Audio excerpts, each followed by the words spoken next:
All right, all right, all right. Hello, everybody, and welcome to This Week in Space.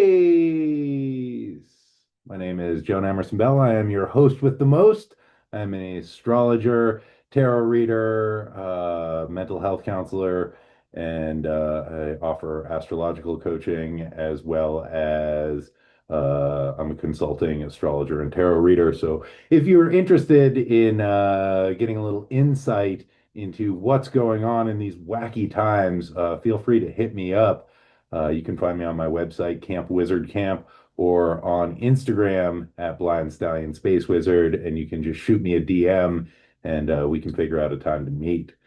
So, yeah, we're looking at This Week in Space for January the 12th through January the 18th. And this is a spicy one. We got a lot going on in the celestial spheres. And I'm going to try and get through all of it. I'm going to skip over a couple of the transits just for the sake of time. But, we're just going to do the best we can with what we got. So, yeah, sit back, relax, and let's talk about this week in space. So, just a little context to start out with. Throughout the month of December, Sagittarius season, we have the Sun, Mars, and Mercury, Sun, Mars, Venus, and Mercury all square to the Saturn-Neptune situation, which is developing at the very edge of Pisces. And all this week, these personal planets are moving through a sextile to Saturn and Neptune. And the new moon on the 18th is a very tight sextile from the sun and the moon to both Saturn and Neptune. The sun and the moon are actually like right in between them. And so a sextile is a supportive aspect which allows for communication and collaboration. It's not a very strong aspect, and so it takes a little work to activate it, but it is harmonious nonetheless. And as all of these personal planets, Mars, Venus, Mercury, the Sun, move from that square aspect to the sextile aspect, we perhaps get to integrate some of the challenging lessons and experiences that we went through during the month of December. We also get a different perspective on what the Saturn-Neptune conjunction will bring when it reaches its perfection on February the 20th. So these sextiles might help us to recognize some of the benefits that this upcoming conjunction can offer. And now, Saturn Neptune conjunctions are not easy. They tend to bring a lot of tumult and shifts in geopolitical situations and breakdowns of systems, etc., which we're all kind of in the midst of right now. However, the sextile perspective might show us where we can access resources, develop connections, and work in collaboration with others in order to kind of weather the brewing storm and create some preferred outcomes on the other side of it. So this week, in all of its difficulty and potential for dysregulation, might be a good time to notice what's working and where we can find some ease in our lives. Neptune is at the very edge of Pisces, wrapping up its 14-year voyage through the sign of the fishes. Neptune is a planet of dreams and illusions. It's kind of illusory, it's ill and for losers. And Pisces can be a bit overwhelming and bring some feelings of overwhelm that Neptune helped us to sleep through for the past 14 years. And as Neptune moves into Aries on January the 26th, it's kind of the beginning of a collective awakening.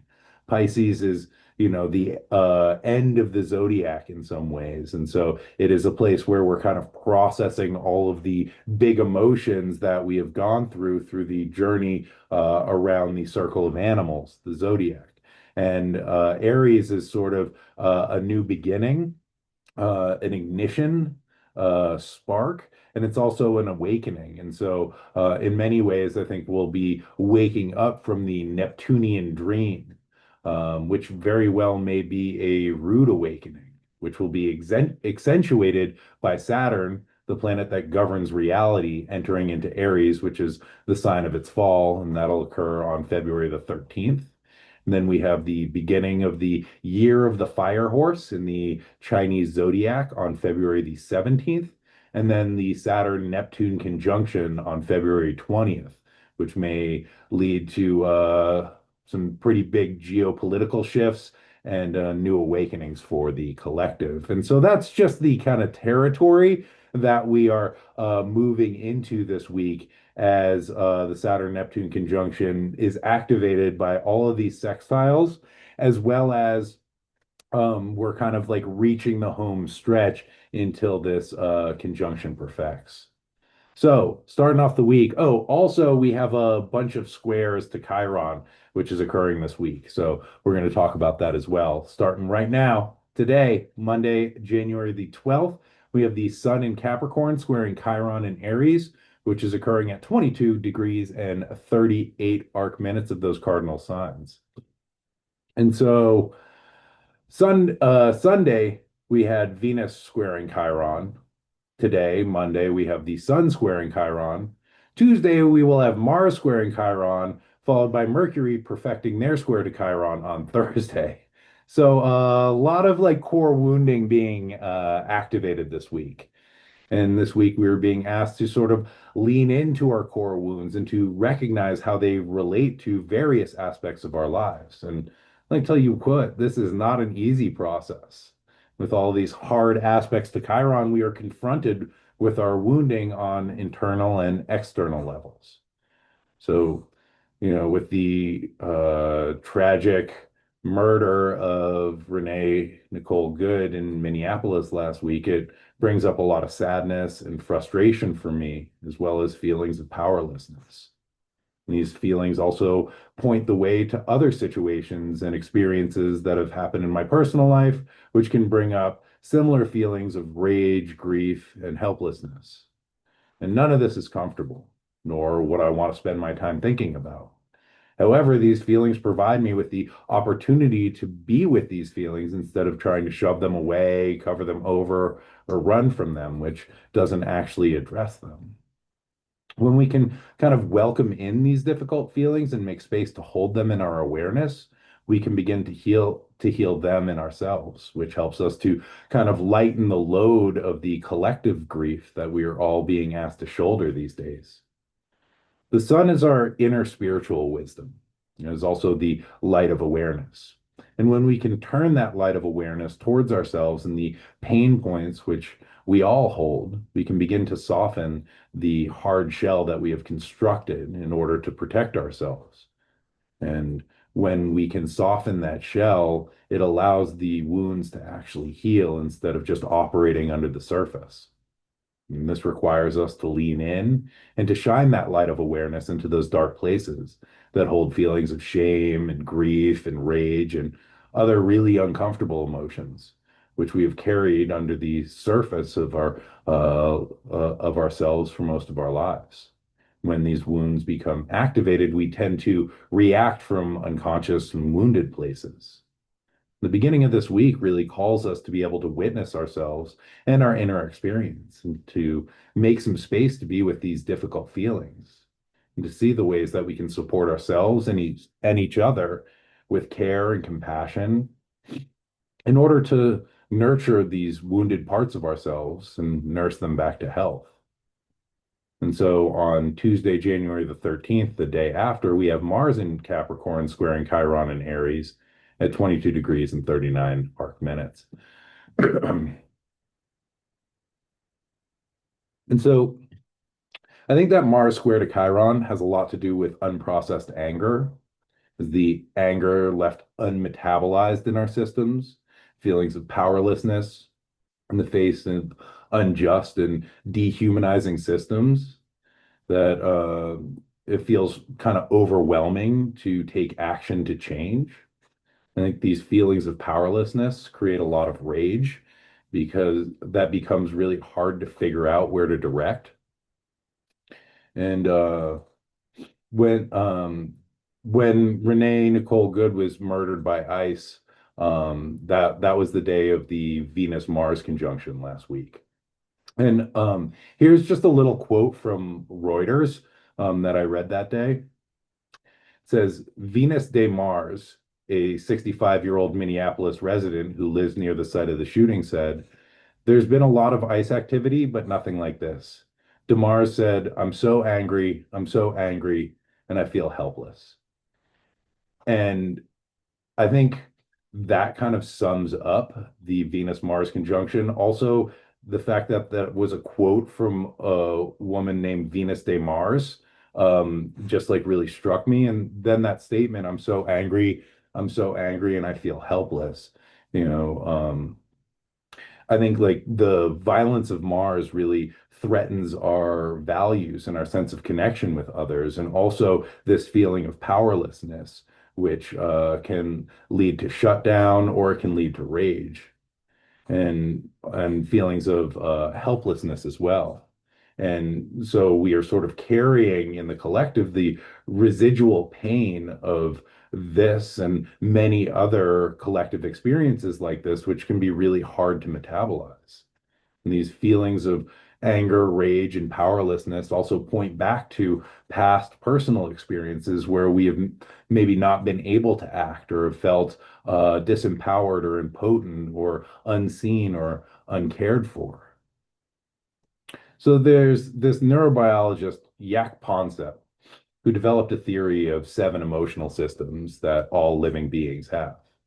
I'm not going to go over all of them, but the first one is seeking. And this system is about curiosity and exploration, which motivates us to seek out resources that are necessary for our survival. And so human beings are hardwired for connection. So our first experience of the seeking system or the seeking circuit is the reaching out and seeking for connection and attention from our caregivers, whose attention we actually need for our survival and whose connection creates feelings of safety. And so, if this seeking system is not met, we experience disconnection. And the next system to come online is separation distress, panic, and grief. And this circuit can be understood as the separation anxiety and the feelings of separation and loss. And this is a distress system where the child cries in order to alert the caregiver to their needs. If this distress system is not met with connection, then the fear system is activated. The system can create feelings of imminent death or doom caused by real or perceived threat. And when this circuit is activated, it can cause people to disassociate or freeze as part of the fear response. And so, if our signals of fear and distress uh, do not meet our seeking need for connection, the next circuit activated is rage. When our seeking isn't met or it is thwarted, frustration builds in the system and becomes anger and rage, which is looking to either be soothed through connection or it explodes into some form of release. And it is important to remember that under the feelings of rage is often a feeling of fear. And under that is a desire for connection and ultimately safety.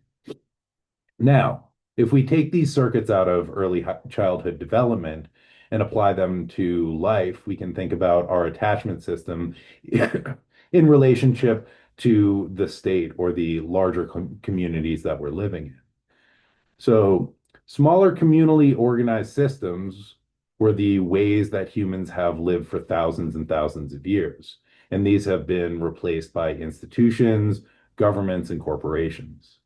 Where humans used to care for and support each other through extended family systems and communal structures, we now live in a system where we are dependent on larger entities to meet our needs for safety and well-being. Systems like health insurance, access to education, financial aid, food aid, public and personal safety, housing assistance are all operated by bureaucratic entities or corporate interests. And our survival needs are bound up with these systems. So if we are seeking connection from these systems in the form of safety, it is often not met. And oftentimes people are left feeling dehumanized and disconnected, which can activate all the circuits that I just mentioned, which leads to feelings of fear and rage. And so, with Mars square Chiron, we are asked to look at these circuits and to explore them on social and cultural levels, as well as seeing the ways that these feelings may lead us into our own internal experience of feeling unmet or uncared for in our personal lives. The square is an invitation to rage and to consider the ways that rage is a cry for connection, and how might we be able to access that sense of connection to help us to discharge some of that rage that we are carrying. There's also an invitation to look below that feeling of rage, to touch into the fear that lives buried beneath it. And this may feel pretty challenging because fear is a pretty difficult emotion, and it lights up a lot of different circuits and systems in our brains. And let's be totally honest, rage feels a lot better than fear. But it is important to kind of investigate our rage and to see if we can support the parts of ourselves that are feeling that rage and that fear and are also seeking connection and safety. Mars is about courage. And so we can see if we can step into the courage to be with our fear and to find ways of supporting and soothing it. Because the seeking and connection are at the heart of this. We can consider the ways that we can come into connection in order to help us to regulate and to see if we can take the time to come into connection with ourselves, as well as members of our community and friend groups and families, to hold and care for ourselves in ways that an ideal parent would and a governmental entity or corporate overlord never will. So that brings us to Wednesday, January the 14th. We have Mercury in Capricorn opposing Jupiter, who's retrograde in Cancer. This is occurring at 19 degrees and 34 arc minutes. So Mercury is the way that we pick up information from our senses and our surroundings and our ability to communicate that information in our internal experience to others.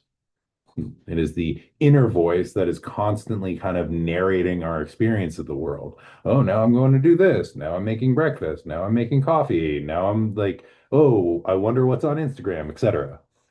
Jupiter is the big picture. It is the overarching story of our lives as related to history, culture, society, and the world of archetypes that we are living. In an opposition, these two ways of experiencing our lives are kind of in a sense of tension. Typically, in an opposition, we occupy one of the places, and the other one we tend to project out and project onto other people or external symbols. Like all hard aspects, oppositions are looking for integration and are asking us to learn to hold both places and planets. This opposition is an invitation to try and hold our internal experience of the world within a larger context of the mythic story that we are living out. Mercury is the cognitive frame through which we filter the world based on our internal makeup and our past experiences. Jupiter asks us to expand this filter, or this frame, to take in just a little bit more and to have faith that maybe just a little bit more can be possible. When we allow ourselves to do this, we can help expand our worldview and our sense of what is actually possible. Jupiter has a lot to do with the creative potential of the imagination. When we imagine possibilities for ourselves, it allows us to open the aperture of our mind and believe that those prospects and possibilities are available to us. Jupiter is a planet of faith as well as expansion. With this opposition, it can lead to some big picture thinking, where we can see the relationships between the whole and its individual parts. And this allows us to hold the arc of our lives and the individual events and thoughts that compose that whole. But we want to make sure that we aren't just kind of skipping over the details or abandoning the individual components of the big picture. This transit can lead to some grandiose thinking. So also just remember to try and keep things right-sized today, and that can be really helpful. So also Wednesday, January the 14th, we have Venus in Capricorn, sextile Saturn in Pisces. This is occurring at 27 degrees and 8 arc minutes. So Venus is a planet of love, values, and relationships. Saturn is a planet of maturity, commitment, and responsibility. So this is a great day for taking responsibility for ourselves, for our part in relationships, and taking responsibility for what we love and what we value. Saturn deals with time and is the work that we put in consistently over time that makes things real and tangible. If we think about Venus as a planet of values and what we value, Saturn asks us, what are the ways that we are willing to show up consistently to live by those values in order to make them real and not just ideas that we have in our heads? Saturn also deals with boundaries. And Prentice Hemphill says, boundaries are the distance at which I can love you and me simultaneously. Boundaries give us the space to do the work of loving ourselves. They might be, actually, the first and fundamental expression of self love. So, with this sextile between Saturn and Venus, we can really think about what that right distance might look like in our various relationships and situations so that we can both love ourselves and the other. Lastly, the sextile gives us a chance to love the work that we are doing, whether it is self work or work in the world. This transit can help us to take joy in showing up for what we have committed to and to really appreciate the responsibilities that we have chosen to take on in our lives. And this perspective shift can be really helpful in minimizing resentment and helping us to recognize the gifts that our responsibilities offer to us and to others. And I don't know about you, but oftentimes the things that I complain about these days were the things that I was dreaming about years ago. And that's a really important thing for me to remember when I'm like, oh my God, I have to do this astrology report. God, why? And then I think back to me like 10 years ago being like, oh my God, I wish I could be doing this with my life. And so just really being able to hold that context, because I think I can get so easily lost in the day-to-day that I forget that I'm currently living the dream of my past version of myself. And I think that's a really important thing to hold and to remember, even in the frustrations of the responsibility and the work and the commitments, to think back to a younger version of ourselves who was just dreaming about this and wanted this so badly. Which brings us to Thursday, January the 15th. We have Venus in Capricorn trine Uranus retrograde in Taurus at 27 degrees and 37 arc minutes of these Earth signs. So this transit can have us looking for some excitement and a desire for something new and different. Venus deals with what we find beautiful and what we love. Is also the creative force that drives us to connect and create. Uranus is constantly striving for the ideal, and it is willing to tear down anything that it feels does not live up to its idealized vision. Uranus is also invested in creating new systems and breaking down old forms to create more freedom and liberation and innovation. Uranus is seeking freedom and change and has a difficult time kind of resting in the structures of the known. So, under this transit, we may find ourselves feeling bored with our daily routines. And right after Venus just helped us to love our daily routines, Uranus is like, you know what? Get rid of that. I need something new. I need something different. I need something fresh. So we may be looking to change something or bring in something new and inspiring to provide some excitement in our lives. So this is a good day to experiment with new forms of beauty and pleasure, and to seek out aesthetic joy. So looking at art, listening to new types of music, going to a show or art film are all ways of working with this transit to engage in novelty to sort of satisfy the Venusian need for beauty and the Uranus need for experimentation and something new and fresh. Also, making art or engaging in any other form of creative activity is also a great way of showing up for this transit. And one of the things that I really like for Venus activities is doing karaoke, especially if that's something that feels a little outside of your comfort zone. So you can consider that. Uranus can be likened to the idea of the genius, which is a spirit that goes wherever it's welcome and wherever its energy can be supported. And Uranus can be like this electrical charge of inspiration that electrifies the body and the mind. So, with Venus in the mix, creativity can be a great way to kind of harness that spark of inspiration and to work with it and to be in relationship to it.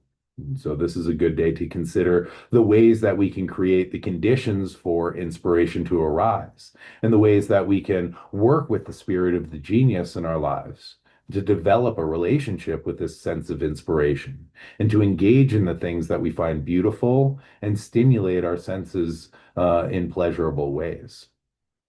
So, also, Thursday, January the 15th, we have Mercury in Capricorn squaring Chiron in Aries at 22 degrees and 41 arc minutes.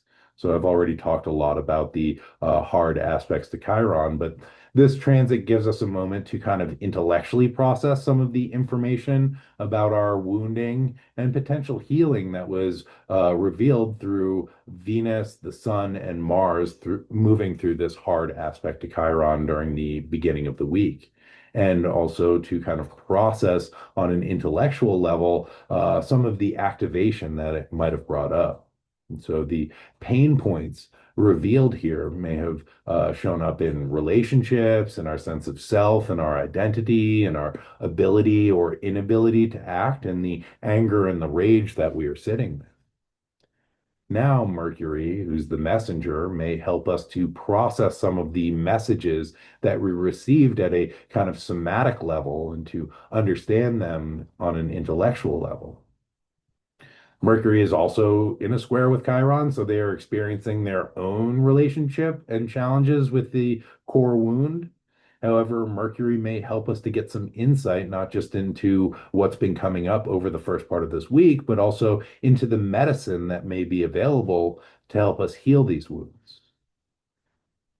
The wound is an eye that helps us to see the world in a new way. It is also a gateway that allows us to enter a deeper relationship with ourselves and to come into a better understanding of what we need in order to grow into our authentic selves. Chiron's glyph is a key, and Chiron unlocks our life in many ways.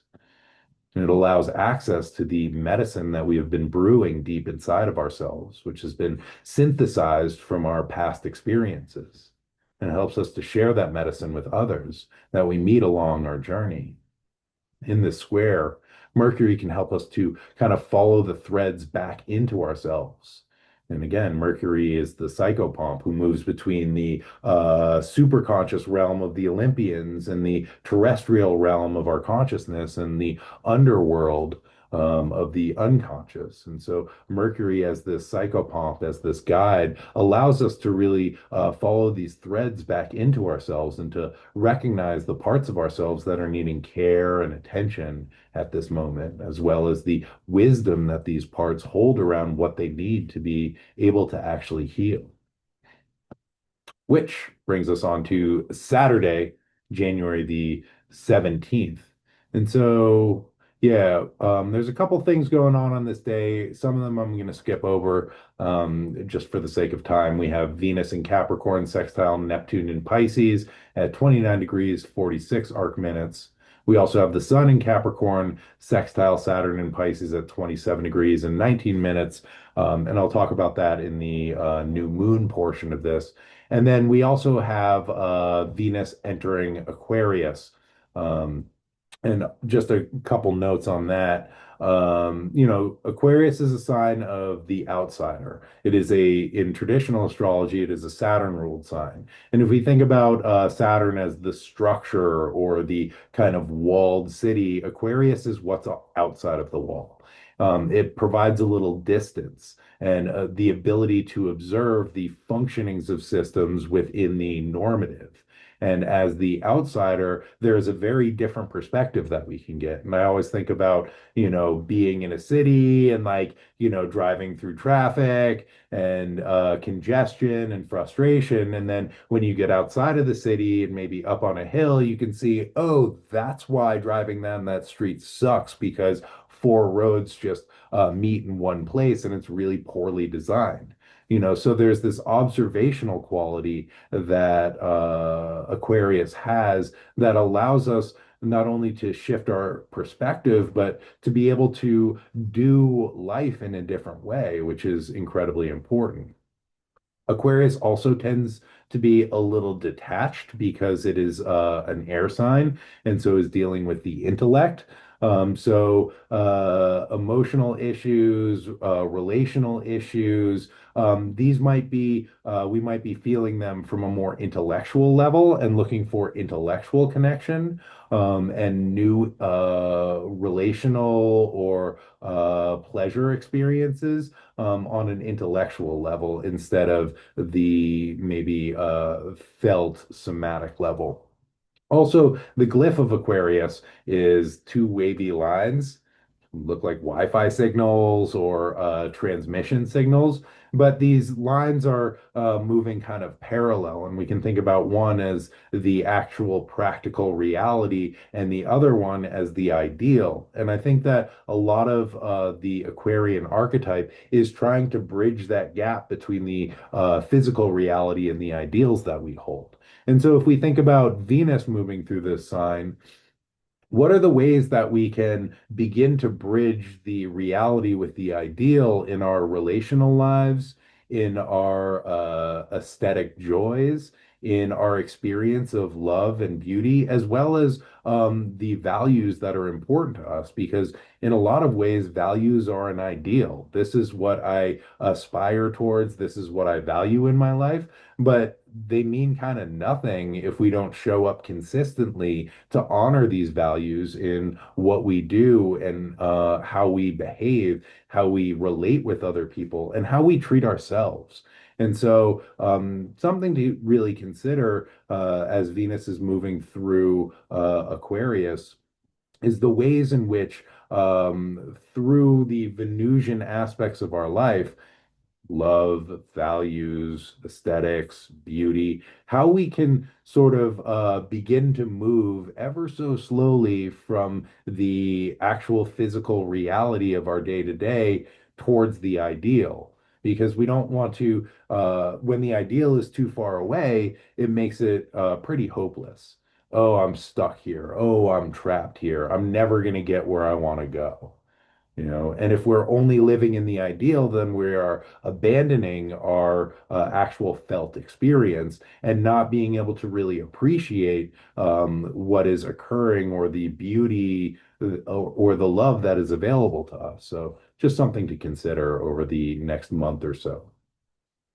Anywho, that brings us to the next transit, which is also occurring Saturday, January the 17th. And again, this is a pretty packed week, my friends. We have the Sun in Capricorn trining Uranus in who's retrograde in Taurus. This is occurring at 27 degrees and 35 arc minutes. So Uranus, talked about them earlier, looking towards the future and is seeking to break away from old patterns and old habits. It seeks to break free from the past to create something innovative and new and revolutionary. So, in the supportive aspect to the sun, which is our authentic sense of self and what we aspire to, it can kind of shake up the old stories that we have held about who we are and what we're capable of. So, this transit can kind of shake us out of old ways of being and old ego identities that maybe have become too small, or maybe were not authentic to us in the first place, and that potentially we have outgrown. Um, oh, and Geranium Ruse saying I have natal Venus, Mars, and Saturn in Aquarius. all within 6 degrees of each other. Okay, so you have kind of like the felt sense of what a Aquarian Venus is, and I have my Venus at 0 degrees of Aquarius, which has always been kind of a weird placement for me. But I'm learning to love it. I'm learning to understand it. Um, so with this sun trying to Uranus, we may have get kind of a clearer picture of the places that we feel stuck or the old ideas about ourselves or the world that are no longer working and may need to be updated. And this may help us to deepen into a sense of our inner authenticity and really bring into awareness the places where we are not fully showing up for ourselves and who we truly are. And I think this is incredibly important right now as the forces of control become more and more insidious and seek to create homogenous cultures. It is all that more important that we are able to shake off old societal and cultural programming and tap into our unique, authentic qualities that make us who we truly are. So with and this supportive aspect from Uranus to the sun can really help us to find new ways to shine our light into the world. And this transit can help us to break out of old routines and patterns and strive for something new and revolutionary for ourselves and as well as for the world around us. And it can help us to shift our perspective so that we can view ourselves and our situations from a different angle, which might help us to find some very innovative solutions to the problems we find ourselves facing. And over the weekend, I was in a psychodrama workshop, and one of the things that is kind of key in psychodrama is this idea of spontaneity, which I think is a very Uranian thing. And one of the ways that they talk about spontaneity is that it is a new response to an old situation or an adequate response to a new situation. And I think that's like really beautiful, to come up with a spontaneous way, like to respond to old patterns that we've been living in to kind of shake them off, or to be confronted with something new and on the spot come up with something that's good enough. And, maybe we can hold this idea of spontaneity throughout the week. And so in mythology, Uranus is connected with the Titan Prometheus, who created humanity and brought us to life and helped us to evolve through stealing fire from the gods. Prometheus was a lover of humanity and protected us from those in power who stopped caring about our well-being, which I think is, pretty on brand for these days. He had a vision for us, and he did everything that he could, including sacrificing himself to ensure that we were able to live up to that idealized vision of our human potential that he held for us. So with this trine, there's a kind of opportunity to tap into the ideal vision for the future and that ideal vision that Prometheus held for humanity, and to consider what might live on the other side of these dark days that we find ourselves in. It's an invitation to tap into that solar fire that Prometheus stole from Olympus, from the seed of power, and smuggled to humans in a fennel stalk to help light our way and to kindle the hearth fire so we could come into connection with each other and share stories and food. This might be a good time to consider where we access the sacred fire, this ancient ancestor and ally, which has shone a light into the darkness for millions of years, which has brought humans together and helped us to innovate and create. This sacred fire also lives inside each of us and burns bright in each one of us. We can consider the ways in which we are able to tap into and utilize this fire in ourselves and in our lives to illuminate the dark days that we are living in, and to help us to connect and innovate and evolve internally so that we can share that light with others. This fire was stolen from those who sought to hold ultimate power over us, and now it is ours. So, where do you access this power in your life? This spark that ignites the flame and lights the hearth fire. that warms the home and calls other to sit by its light to share of their experience. This fire that sparks imagination and drives us to create and innovate and to build new systems and structures and strive for new frontiers. This is power, and this power belongs to each of us and can be shared and distributed among us. So, with this supportive trine between the sun, which is the symbol of that sacred fire, as well as an archetype of leadership and royalty, and Uranus, the Promethean energy that brought that solar fire to Earth and forever changed the paradigm and power structure of the world. We have this opportunity to access that myth for ourselves and to reconsider the existing systems and our ability to innovate and change them, to be in better alignment with our own internal authority and our ideals that we hold for our own personal lives and the world that we are living in.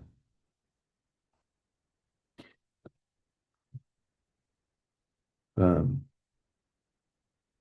And Gina Maria saying, isn't that what we do every day? Spontaneous life? Yes, it is. And I think being able to remember that and hold that, and remember our spontaneity and our creative abilities, as well as the fact that, the solar fire, that sacred fire that Prometheus stole from the gods, lives in each one of us. And I think that can also like spark spontaneity in the sense of, I hold within me this eternal light that can also help guide me when I don't know what to do and help me to innovate adequate solutions to new problems and break free of old situations. Which brings us to Sunday, January the 18th. We have the Capricorn new moon at 28 degrees and 43 arc minutes of Capricorn. So this new moon occurs at 11:51 a.m. Pacific time, making that 2:51 p.m. Occurs at 11:51 a.m. Eastern time and 11:51 a.m. Pacific time and 2:51 p.m. Eastern time. Sorry, the time zone calculations sometimes mess me up. Anywho, this is a pretty intense new moon. Most of the transits that we have been discussing this week are in full effect during the Capricorn new moon. So during this new moon, we have the sun and moon at 28 degrees of Capricorn, and they are enclosed by sextile to Saturn at 27 degrees of Pisces and Neptune at 29 degrees of Pisces. So we have the sun and the moon conjunct each other, making a new moon. And on either side of them, within 1 degree, we have Saturn and Neptune in this supportive sextile aspect, but it is very much influenced by the building energy of the Saturn-Neptune conjunction. So a new moon is a seeding moment, and the seed that is planted here in the collective is very much in relationship to the energies of both Saturn and Neptune, as well as the secret third thing that they are creating as they're coming together to form their conjunction, which will happen on February 20th of this year. And so this conjunction has been building for a while. It was almost perfected last July. Saturn and Neptune came within 13 minutes of each other. But now, and then they, Saturn station retrograde and moved away. They both moved back into Pisces, and now they are creeping ever so slowly towards the boundary of Pisces. And soon they will enter Aries and perfect this conjunction finally on February 20th. And yeah, and now, even though this has been building for a while, the energy of these two planets and this upcoming conjunction feels pretty apparent and almost palpable. One of the signatures of this conjunction is the breakdown of boundaries, the dissolving of structures. It is a redefining of borders and the failure of systems. And all of these things have been building for quite some time, but have really begun to ramp up over the past year.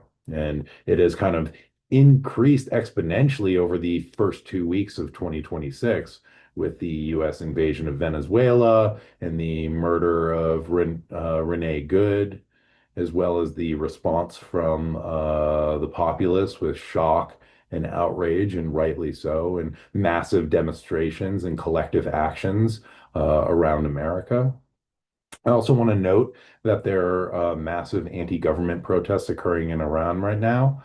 And in 1953, 1954, under that Saturn-Neptune conjunction, which was exact right during that time, the U.S. pulled a regime change in Iran and deposed their democratically elected leader and installed the Shah, which led to a lot of oppression and the Iranian Revolution in the 70s, which led to the current political system in Iran, which may be toppling under the current Saturn-Neptune conjunction.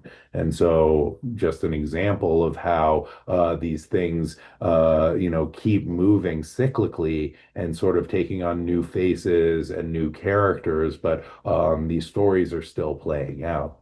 And straight up, we're not even halfway through January yet. Today's only the 12th.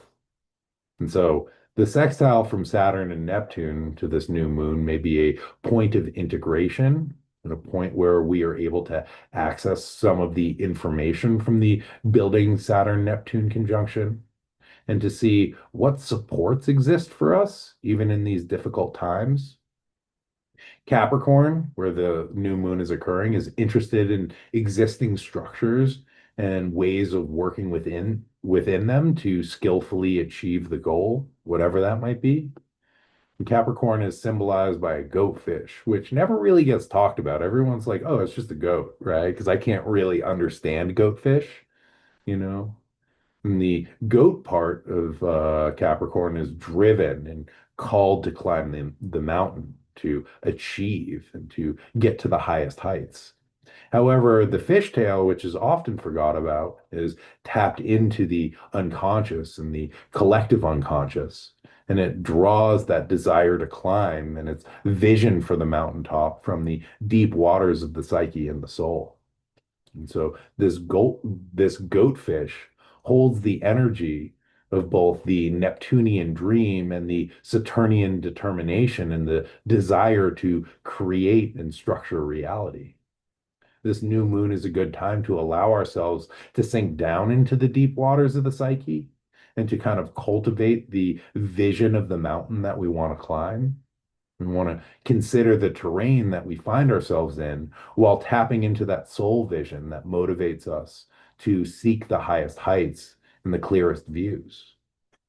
This new moon provides some really valuable wisdom for these difficult times in the sense that we want to find our orientation point of that dream vision, which motivates us to take action and to strive for something better. So we're not just tossed about by the ever shifting seas of our current political climate. Without the dream, the way is lost.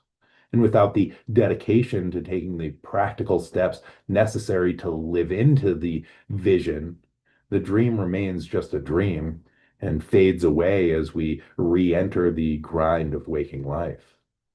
So this new moon asks us to hold and to honor both of these parts, the goat and the fish, the Saturn and the Neptune, and to work with them in the service of the greater goal and hopefully the greater good. So this is also going to be a very important time because the next new moon, which occurs 29.53 days from this one, will be on February the 17th, which is the start of the Chinese New Year and the year of the fire horse.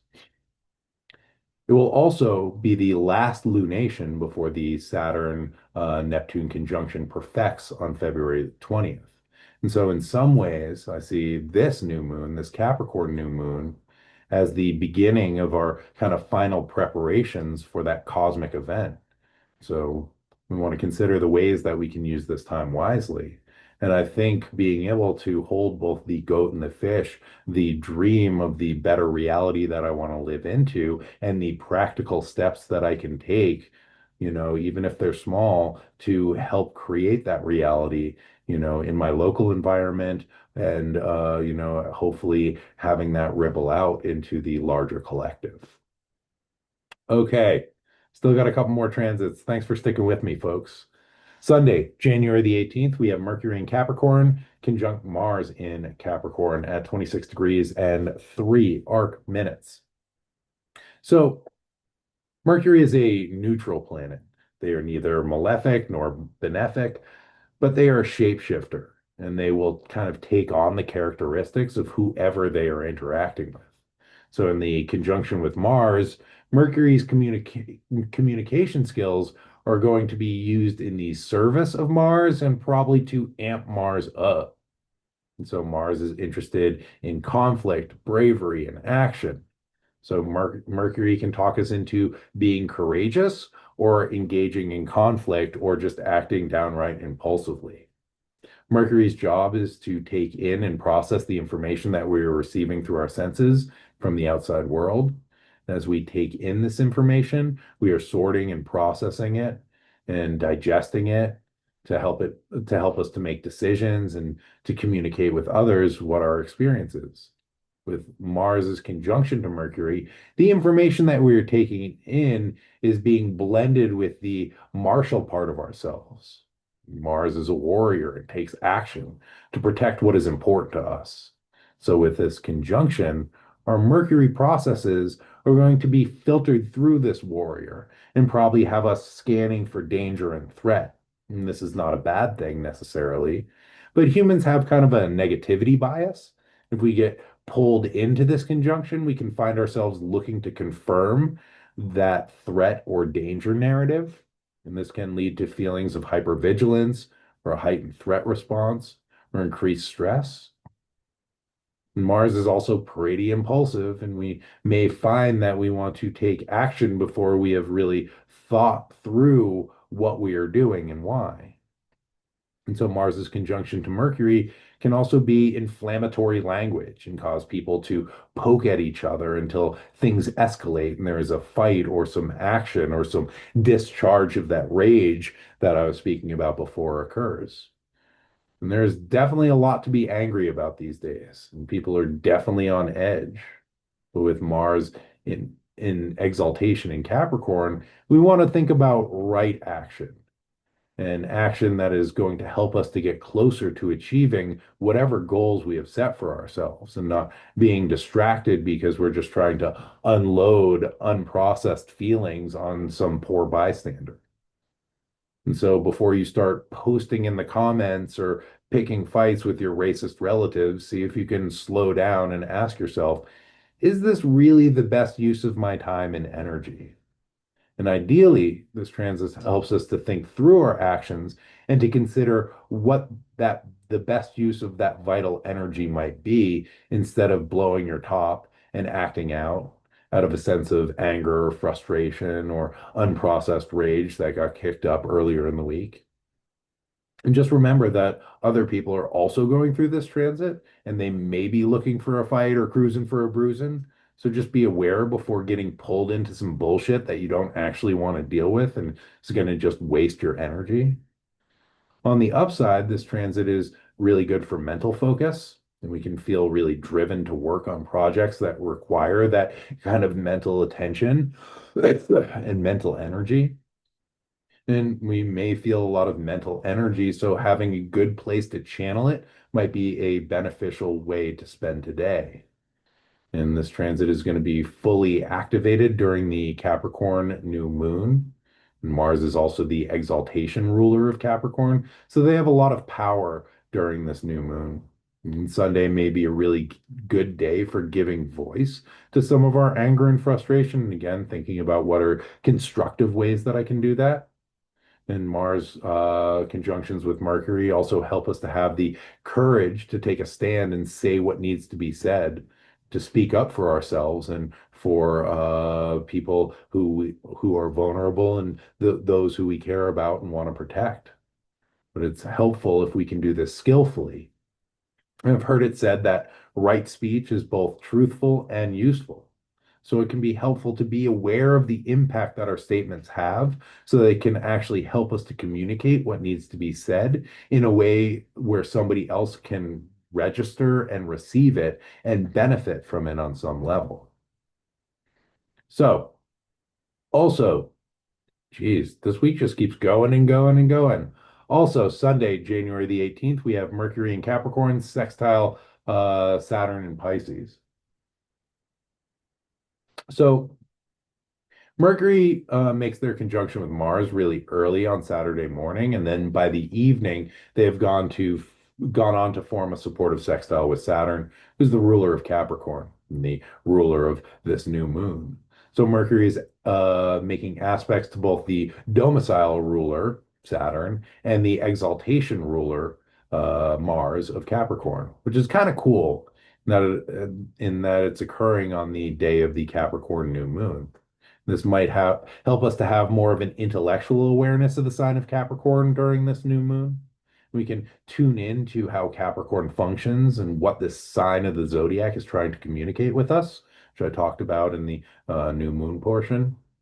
And so with Mercury sextile Saturn, there's an emphasis on our critical thinking and our ability to notice what's working and what isn't working in our situations and environments. And this sextile may rein in some of the mental frustrations and downright anger that we may have tapped into with Mercury's conjunction with Mars. And now we start to consider how can we direct our thoughts and communication into more practical matters? What is a skillful way that I can use this energy? To put it another way, what are you going to do with all of that energy from Mars? How are you going to put it to good use? Saturn is a planet of elders and ancestors. And with this sextile, there it can be really helpful to consider those who have come before us and to be open to the wisdom of past generations. And there are people who have dealt with similar situations as what we are experiencing in the past, and we can probably learn a lot from them and learn a lot from their successes and their failures. This sextile is a great time to talk with somebody older than you or to read a book and learn from those who have already walked on this path that we find ourselves on today. Okay, I think this is the last one of the week. Also, Sunday, January the 18th, we have Mercury in Capricorn trine Uranus, who's retrograde in Taurus at 27 degrees and 34 arc minutes. And so this transit can lead to some radical and out of the box thinking. And perhaps on that day, you talk to elder or you read a history book and you're like, oh my God, this gives me a brilliant idea of how to show up in my life, how to deal with systems of oppression, how to, build systems of communal resistance and mutual aid, you know? So coming off of Mercury's conjunction to Mars and the feelings of activation um, during that transit, and then Mercury's sextile to Saturn, which might help to provide some structure to our thoughts and communications, as well as awareness of our limitations, which can be really helpful. So Mercury trine to Uranus can help us to discover new and innovative solutions to the problems that we are facing. Again, that spontaneity. This trine may make us feel more mentally awake and capable of looking at situations from a new perspective. And Uranus can bring with it a flash of inspiration. And with Mercury being our mental processes, this is a great transit to catch that spark of inspiration. This transit can give us the ability to look at situations from new perspectives, which can be really helpful for problem solving. And new ways of viewing things can also bring with it new ideas and new ways of communicating. Uranus is seeking to break free from old forms and structures and to move towards an idealized vision of the future. So, in this trine, Mercury can help us to consider new ways of engaging with our thoughts and with the world around us. We talked about Uranus in relation to the Titan Prometheus earlier. And now we can look at another archetype of Uranus, which is Oranos, who is the primordial god of the sky. And in this context, Uranus gives us a kind of distance and a bird's eye view. right? Being up there in the sky, observing everything, holding everything, which allows us to detach from our thoughts and in some ways from our experiences. This can help us to not take things personally and to remain objective, to get this big overarching view from the sky and to look down and be like, oh, that's how the pieces fit together. Or, oh, that thing that I took so seriously, that feels really far away now. Like maybe I don't need to get so hung up on it. However, we want to be aware that this sort of sense of detachment doesn't make us turn us cold or unfeeling. One question to consider with this transit is how can we access objectivity while maintaining connection? And if we can do this skillfully, this transit can be really helpful in seeing new possibilities and creating change for ourselves in our thinking and in our environment. Under this transit, we may find ourselves getting easily bored by old routines, and this is a theme of the week. And so we may be looking for some excitement and seeking to make changes to shake things up a little bit and to bring in some new energy. Again, that seeking system that I talked about earlier being activated, looking for novelty, connection, curiosity. Mercury-Uranus relationships can also feel pretty electric, and it might make our systems feel like kind of amped up. So we might notice racing thoughts or trouble sleeping as we round out the week. It's been a big week, so care for yourselves and for your nervous system, and also care for those who are close to you. Getting burnt out probably won't help you or anyone else. There also might be a lot of kind of frenetic energy, like a lot of electrical energy moving through our system. So finding ways of releasing that energy or directing it into projects that feel good can be a great way of discharging some of that energy so it doesn't kind of overload your circuits. And there is not much that we can accomplish, my friends, if we are feeling overwhelmed or burnt out. So just take care of yourselves because this is a pretty intense week in space. And with that, we have come to its conclusion. Thank you all so much for tuning in. Again, my name is Joan Emerson Bell, astrologer extraordinaire. I'm a consulting astrologer, and so if you would like to talk about your natal chart and how any of this might be relating to where you are in your life and your natal placements, you can hit me up. You can find me on my website, campwizardcamp.com, or through Instagram at Blind Stallion Space Wizard. I also do a astrology themed radio show called the Melee Report, which I'm trying to get out for the lunations. Again, it's a busy week. I'm going to try and crank one out for the Capricorn new moon. We'll see how that goes. Maybe a day late and dollar short, but I'll do what I can. So stay tuned for that. You can find that on my SoundCloud, Camp Wizard Camp. I also put it in my stories on Instagram. I'll put a link in the show notes next week for those folks in the podcast and on YouTube. And last announcement, I'm going to be co-facilitating a dream retreat looking at oracular dreams and going to Delphi in Greece in May of this year. So something to look forward to if you want to do some more in-depth astrological, mythological, archetypal work and really looking at the dreaming world. And so stay tuned for that, and you can get more information through thedreammysteries.org or check out Sarah Jane's Dreaming on Instagram. Anyway, my friends, that is all the astro weather that is fit to print. Thank you so much for tuning in. Thank you for your attention. And yeah, just it's a busy week in space, so be gentle with yourselves and care for yourselves and each other in the ways that you can.